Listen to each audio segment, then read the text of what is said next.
Don't let one understand me. Today.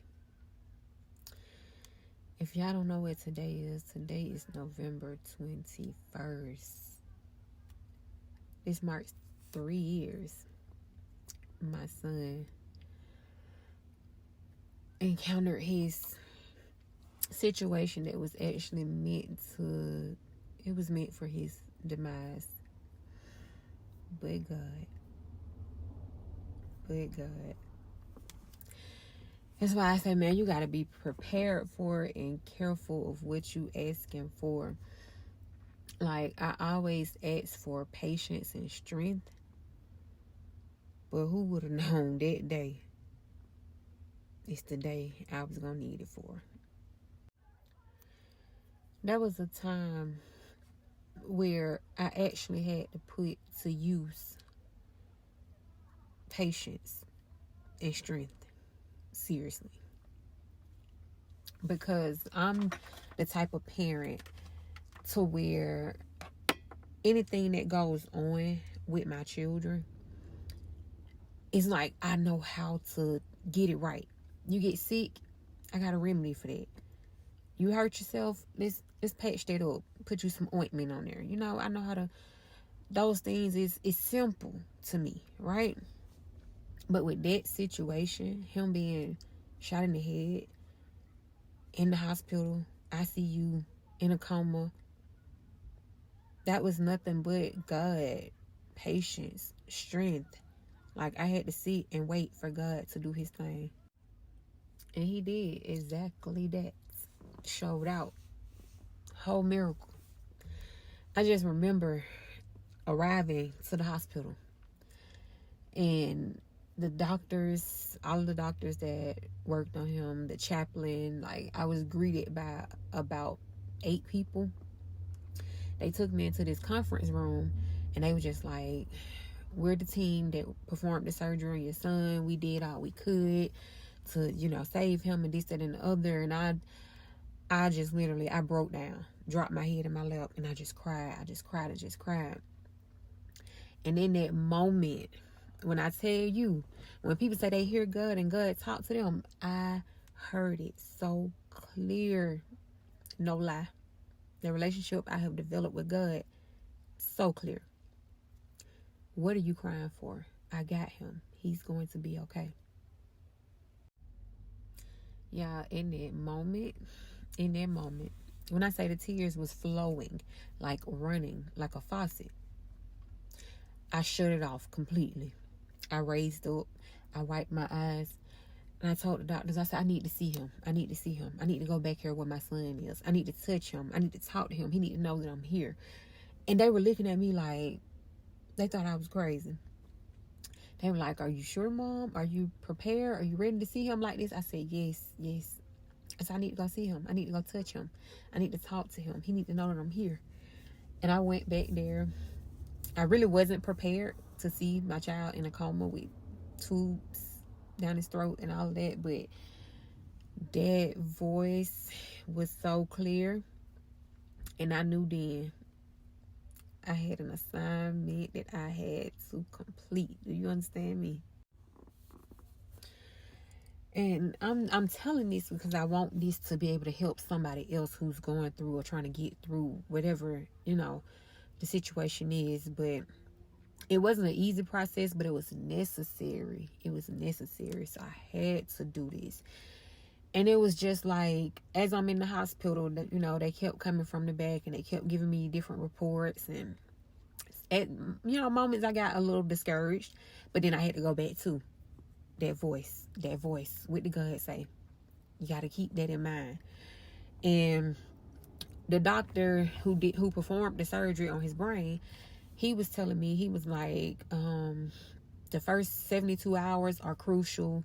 The swelling can, occur and not go down and this and the other, and it's going to take a miracle. I told them, well, y'all better prepare for y'all miracle.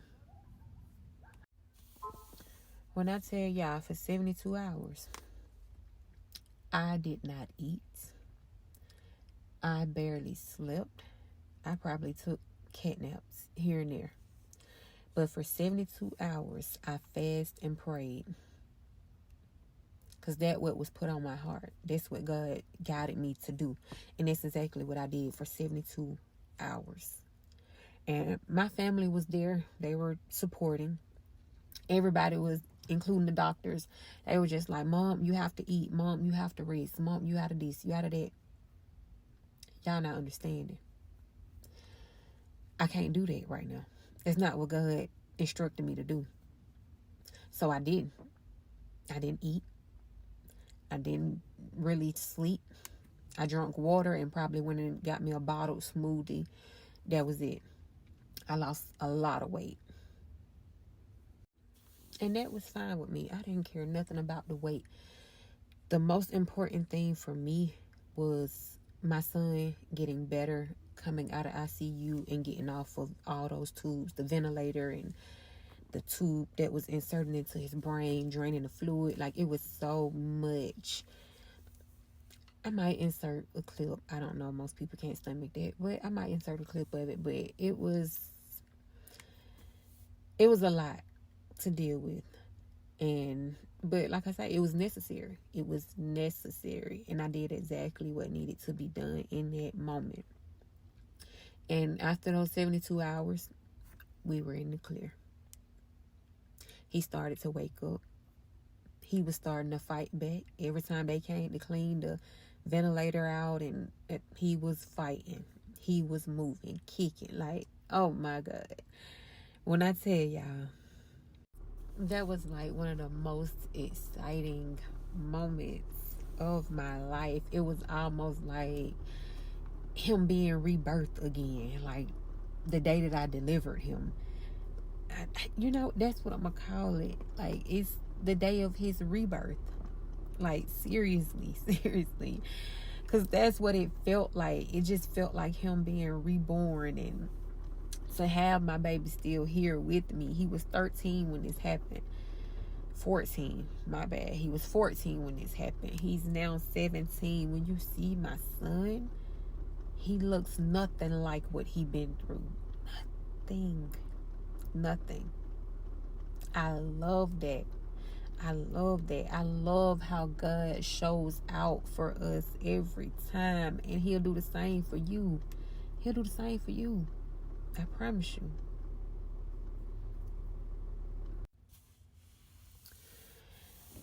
I don't know, yeah, so I'm going to continue out the rest of my day. Continue to be elated about just everything. I don't know. It's like each year that this day come again, it's a reminder, and I don't know. I can't even really explain it for real, but because sometimes I get in my feelings. I ain't gonna lie. But for the most part, excited, happy. Like, can't nothing steal this joy. Nothing. So I'm going to go on, continue the rest of my day. Y'all do the same. Have a wonderful, wonderful, wonderful night.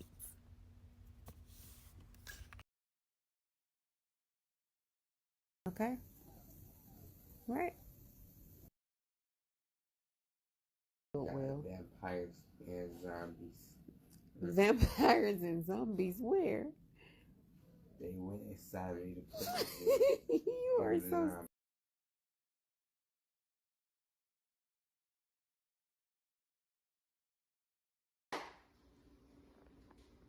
Say clap.